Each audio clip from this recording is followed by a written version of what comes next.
I stood on the bridge of my ship, standing to attention, as the face of the Emperor himself appeared on screen. A true honor for one of my low stations, ship captain or not. I had my console in front of me, in arm's reach, making sure I had everything on hand to show the Emperor my findings. Perhaps the most significant discovery we had ever made in the history of our civilization. The Emperor noted my demeanor, and I knew I was going to be questioned about it later. "Captain Fraktar, report," he commanded.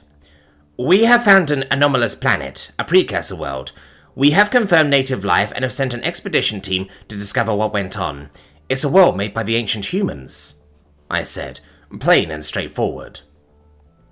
This caused an audible gasp in the crowd from the revelation. "And how can you be certain it was made by humans? The ancient Terran Empire?" he asked.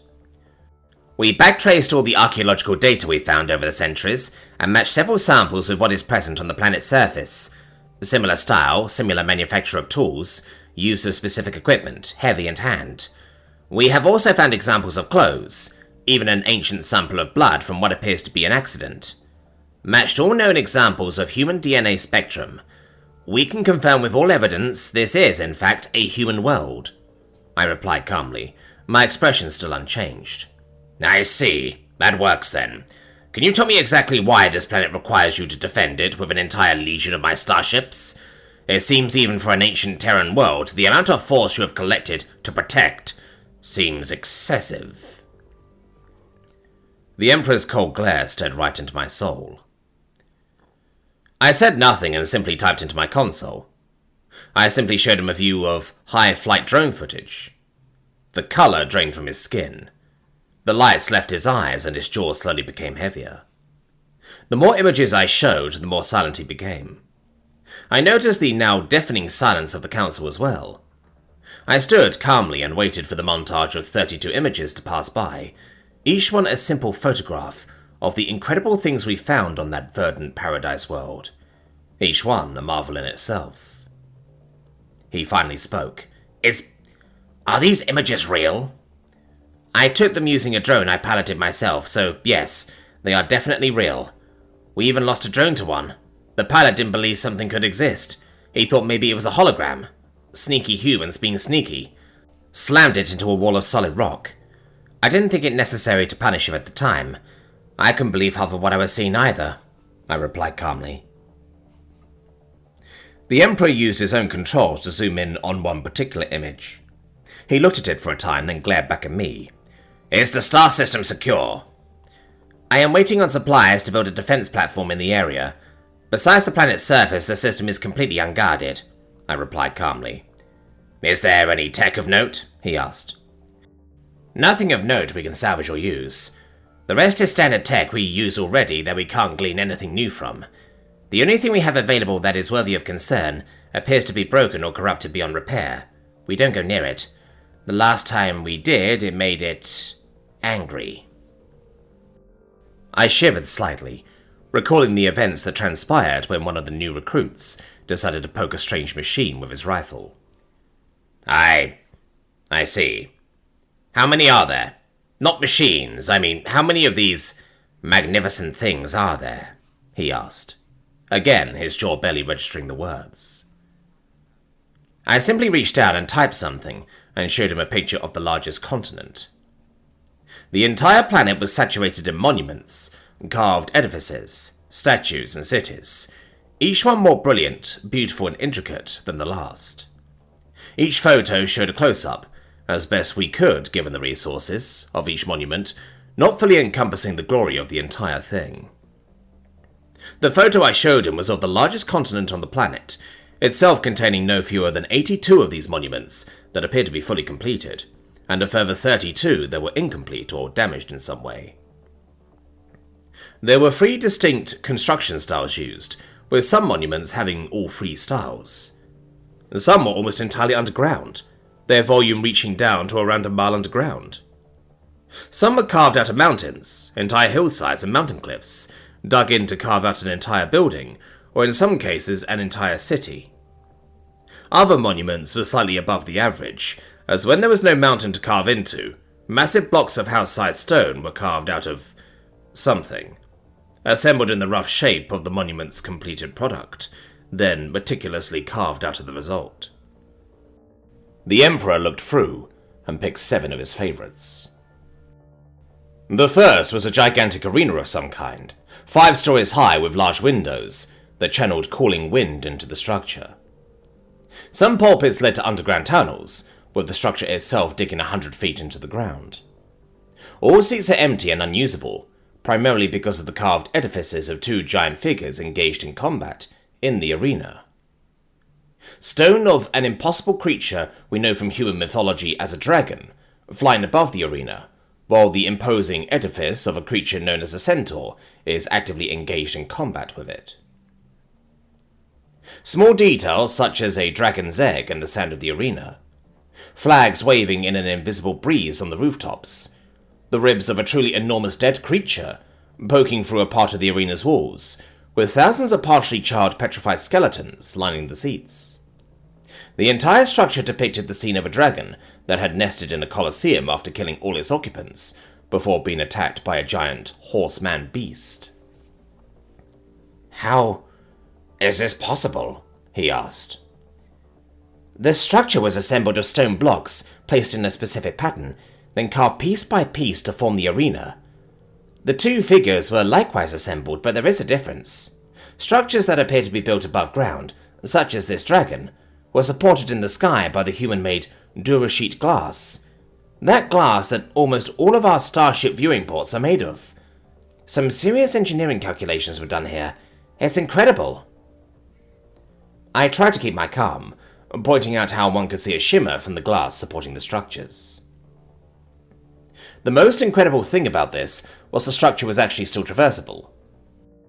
The glass that held the sculptures up had tunnels carved into it so one could move around, to clear or maintain the structures. "Incredible! Using a transparent material as a support structure for a thing in the sky? Amazing! Is that the same with that Sky Island City thing too?" "It is. The entire thing is supported by a series of giant glass pillars. Shows you how strong this stuff is and why we use it pretty much everywhere, doesn't it?" I remarked calmly, as I started showing off the next one. "Indeed. What's the Sky Island City?" he asked. The picture came up and showed what was essentially a replica of a small urban city block during the 21st century. One small skyscraper, apartment blocks and everything in between, all of it meticulously carved out of stone and cast metal. Interiors were included. It was a fully functioning city with a large wind turbine structure providing power. The entire thing was mounted on a huge island, floating in the sky, mounted on 6 gigantic 500-foot-high pillars made of the transparent steel glass. The entire structure was made to appear as if it had been freshly torn out of the ground, pieces and parts of the ground made to appear as though they were disintegrating and falling to the ground. "Incredible! You say we can actually use these structures?" he asked. "Most of them have functional interiors and operable structural integrity. Provided we are careful, we can actually live in most of them. This one, we actually learned a lot about life during the time period this represented. It's fascinating to see actual structures and not barren ruins, all in an elaborate piece of art," I replied calmly. The Emperor clicked on the next one. A massive segment of the ocean had been drained away and replaced by an enormous dome structure, which was empty of water, filled with air, connected to the surface by a dock that was bobbing around in the water above. The dominant figure of the structure was a huge aquatic temple, also accessible and traversable.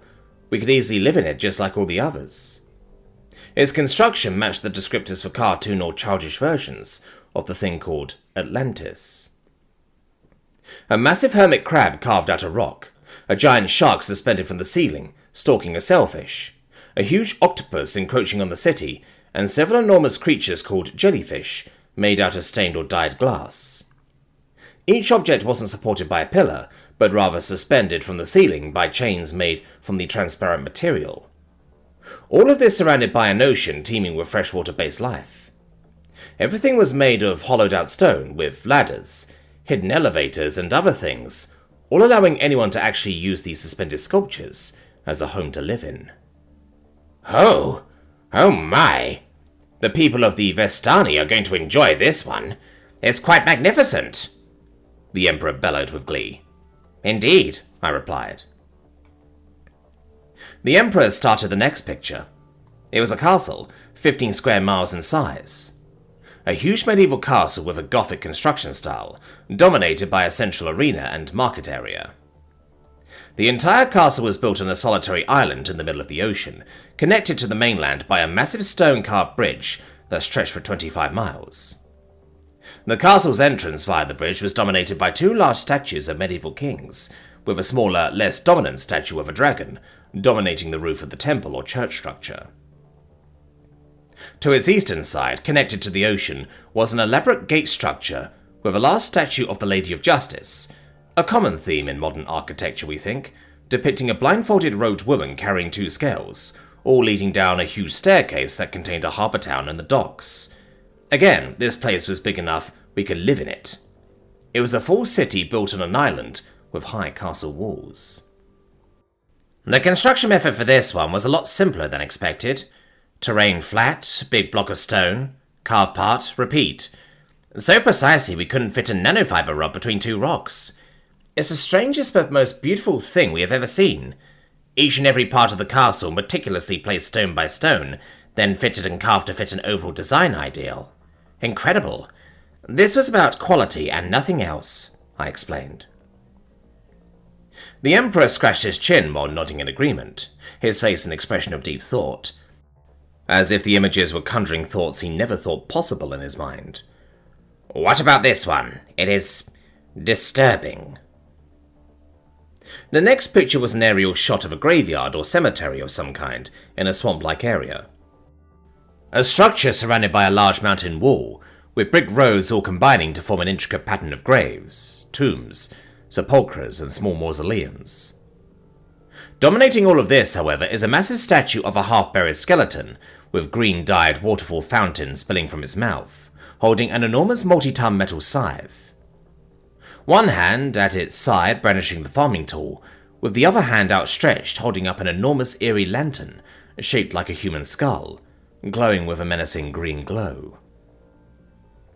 The entire area was filled with rotting dead trees and fallen woodlands. Well, they weren't dead. It was more like a tree chosen exclusively for its lack of leaves during specific times of year. I won't answer any questions about this one. We don't go in there. It scares us, I stated sternly. The Emperor nodded in agreement again as he pulled up the 6th picture. This monument was carved out of a large cliffside on the edge of the sea, a huge cove carved out of the rock side and embedded in the mountainside. The cliffs all had massive castles and statues carved out of the cliffs, each one more elaborate than the last, a huge bridge crossing from one edge of the cliff to the other across the cove entrance. The whole cliffside around the cove was covered in castles, carved out of the cliffs, each one going deep into the mountain. Dominating all this, however, was a massive statue, the head of a woman wearing some kind of long headdress, with a massive diamond marking its center, with 2 large horns. The statue depicted the woman with an expression of wonder, her right arm reaching out of the water to cradle her chin. The gemstone was a mixture of precious stones and gems, embedded in glass and amber. Magnificent! Absolutely magnificent! Covered in vines, allowed to rot, but nature taking over something beautiful makes it even more so. It was like it was almost created to copy the way nature takes over something forgotten. Beautiful! The Emperor gleefully said. We actually have a name for this one. It had a sign on it that said, Angnoia Frieden. The damage the area sustained appears to be deliberate rather than natural. The collapsed bridge seems to be a part of its design, I calmly explained. He nodded and went for the last one. This one is different. Beautiful.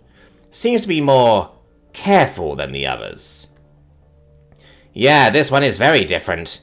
This one appears to be meticulously carved. Evidence suggests that even the slightest of mistakes was treated with concern and months of work thrown away judging by the quantity of debris around the site, but it is complete and one of the largest and finest, I explained. This one was a massive monument of 7 enormous statues, placed in a semicircle or facing the centre, in which sits a massive tower atop which is its own smaller statue. Each statue is 100 feet in height at least, the central tower 200 feet high. The statues are of human women with various extras, horns, antlers, tails and stuff. We knew for a fact humans didn't have naturally, so this must have been some kind of fantasy. Each woman was posing on a pedestal, seat or altar of some kind, each one in varying states of dress or undress. All this built in the midst of a massive plains area, saturated in fertile, apparently still active farmland. The central tower is a absolutely perfect to the last micron level smooth cylinder 60 feet wide, with an intricate pattern telling a story of conquest and dragons, probably related to the statues. The statue on the top of the tower is one of a human male, wearing what we identified as 21st century armor, relating to a branch of human police forces called SWAT, standing in a combat stance. The wall in and out is coated in a carved mural that was later carefully painted in thousands of small artworks, each one telling a part of a story that leads to the overall narrative surrounding the woman depicted in the statues. Each statue was painted to seem realistic, in terms of skin tone and colour for their fantasized pieces. The hair carved intricately out of stone and reinforced with metal plates, then painted to look realistic in a truly incredible manner. The statues were all sitting on an altar or pedestal in some way that conveyed a sense of calm, mysticism or stoicism, not judgment or anger. Expressions neutral or curious. The central statue is of a woman which human mythology described as an angel of some kind. She was depicted as wearing a flowing cloak, reclining calmly while staring in wonder at something in the distance. A large halo floated above her head, made of solid metal and either painted or electroplated, we weren't sure, in gold. Chains, brooches, various jewelry items and other such things were discarded at her feet or at her sides on the pedestal, the only jewel she wore being a small necklace with a strange emblem. The hair was not as we expected on closer inspection, each strand of hair not being made of stone, but rather a long thin metal cable that flowed freely in the wind, dyed in some still unknown way to appear as actual hair, as it flowed with the wind in the area. Her hair was bright gold, with highlights of white and silver. The most dominant part of the statue were the 2 wings jutting from the statue's back, painted a brilliant white with each of the thousands of feathers, made the same way the hair was made, dyed a brilliant white. To the left, the second statue, this one of a young woman wearing an exceedingly questionable outfit, if that even qualified, sitting on a bed-like altar covered in silk pillows. This one was depicted as a creature known as a succubus in mythology, staring straight at the central pillar. She was positioned such that her large bat-like wings were off to one side, sitting seductively on the pedestal, while simply looking at the central pillar, in a manner we determined was more calm and peaceful rather than sexual. This one's hair was oil black like the night sky, and her wings were purple and black in colour with her clothing, sharing a similar motif. 2 large horns, one slightly smaller than the other, jutted out the top of her head. Arranged around her on the bed she sat on were various items not becoming of a creature associated with lust, but rather items such as paintbrushes, canvases, and paint cans. The statue to the left of the succubus was that of a creature known through mythology as a dryad. This one depicted as being in a state of post-mourning, an expression of peace and serenity as she sat on a large log-like seat, covered in vines and leaves. The statue had large horns jutting from her head that looked like tree branches rather than antlers, countless flowers in her dark green hair, and her skin itself was a mixture of a skin-like texture, painted green, and a bark-like texture painted like oak wood. Surrounding her seat were various creatures, not wild or dominant predators, but rather prey animals and farm creatures such as rabbits, cows and dogs and cats. Growing to her right side was a small vineyard plantation, as well next to a small pond. She bore the expression of a weight off her shoulders, her eyes looking at the base of the tower in serenity. The statue on the far left, next to the dryad, was a creature known as a devil or demon, or some kind of creature associated with evil. She sat calm on a spiky altar of some kind, wearing almost nothing compared to the other statue, but still enough we never had to censor the broadcast of the pictures. This one's skin was uniform, but painted a smooth, slightly reflective pale blue. 4 horns jutted from her head, 2 small ones underneath 2 larger, more prominent ones coloured a shade of oil black. Her wings were enormous, so big they slipped behind the Dryad statue in size, but it seemed to complement the design. Each wing was leathery in appearance, but her small downy feathers mixed in with the joints and wing edge. Her hair was a dark blue in colour, each strand built the same way the others were.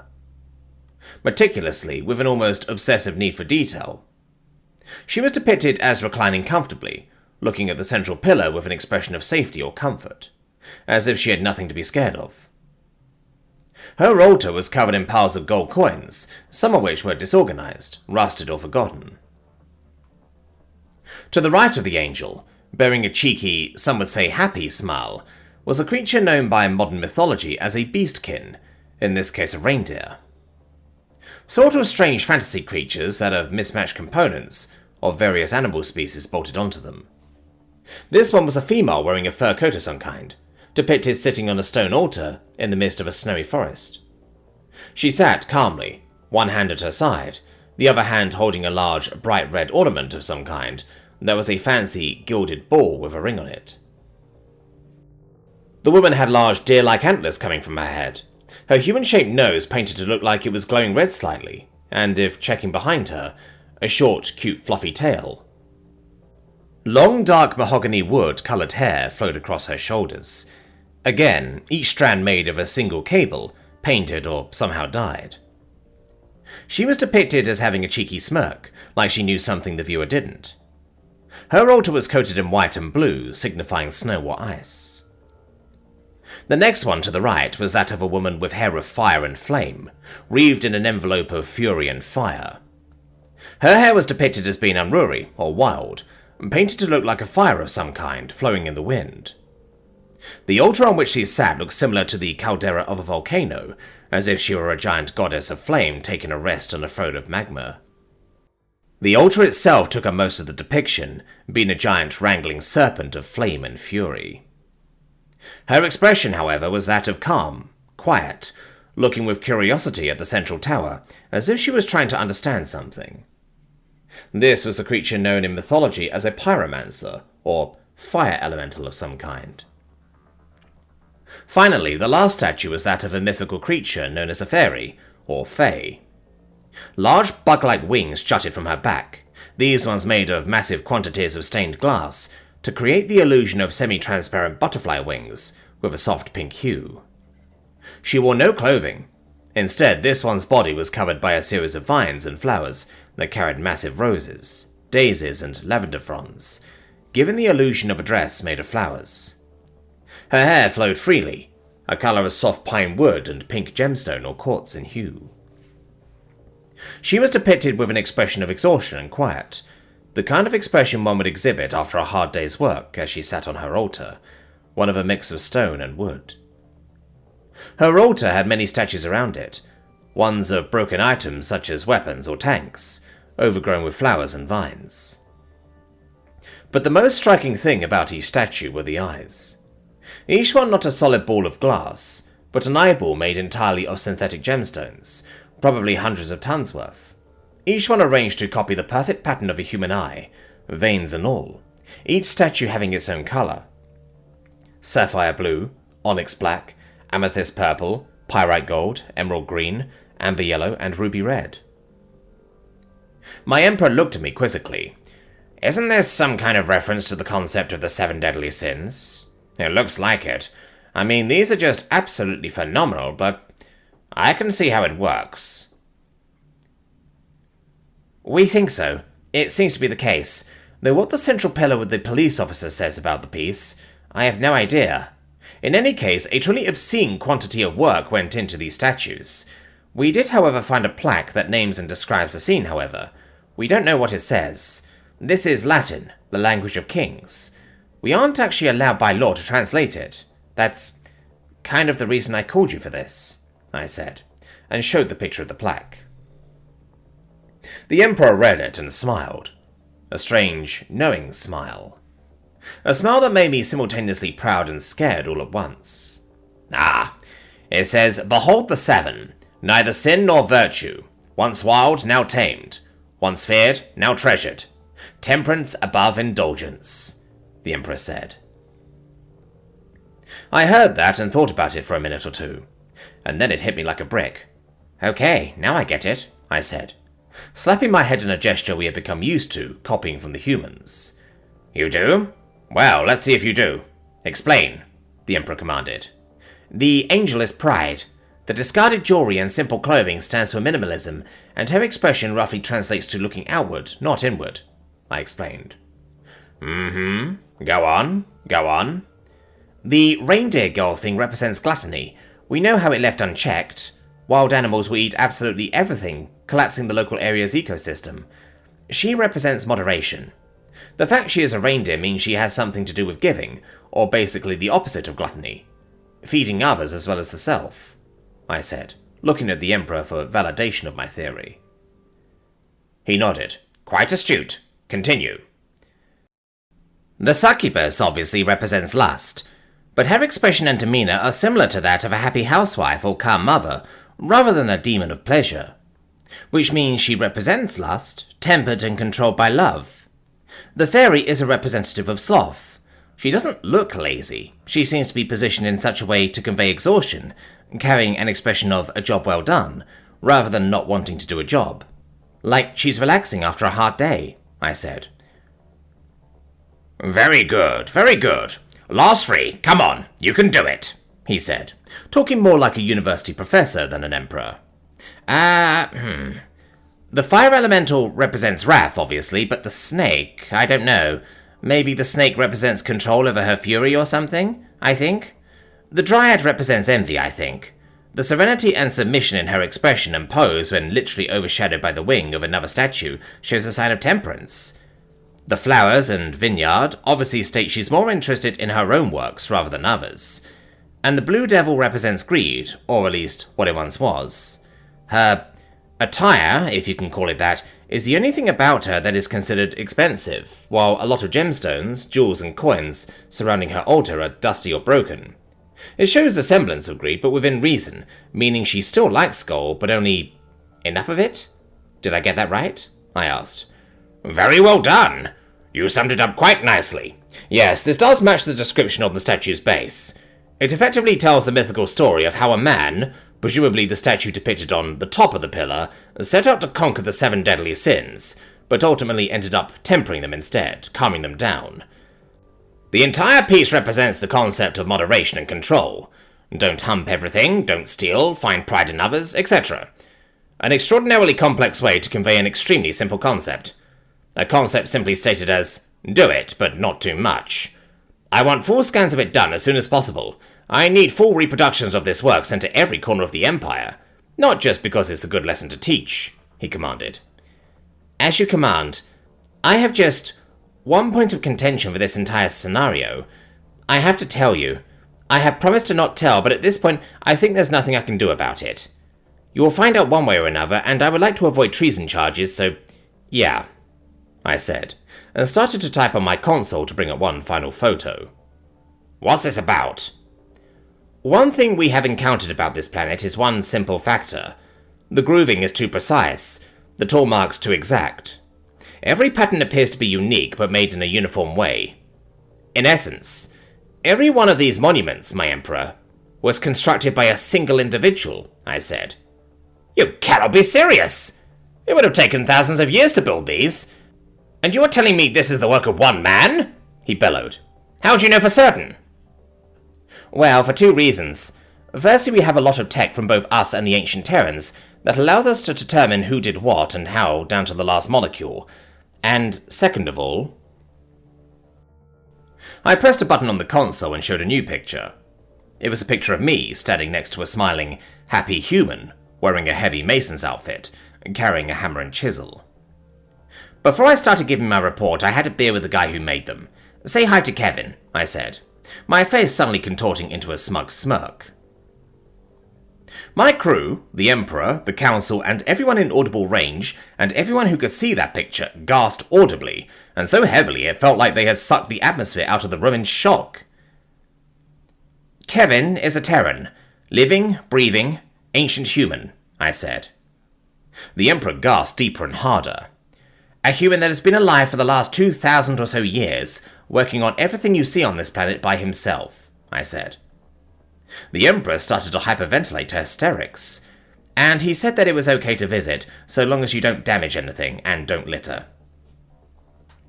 The Emperor collapsed from his chair in a full-blown hysterical breakdown, desperately trying to breathe in oxygen, as I played a video of Kevin, showing me how he made his special statue paint. I closed the broadcast and sat back in my seat. The crew looked at me with an expression of... I don't know how to describe it. I simply shrugged my shoulders and said, "What? Kevin said that would be funny."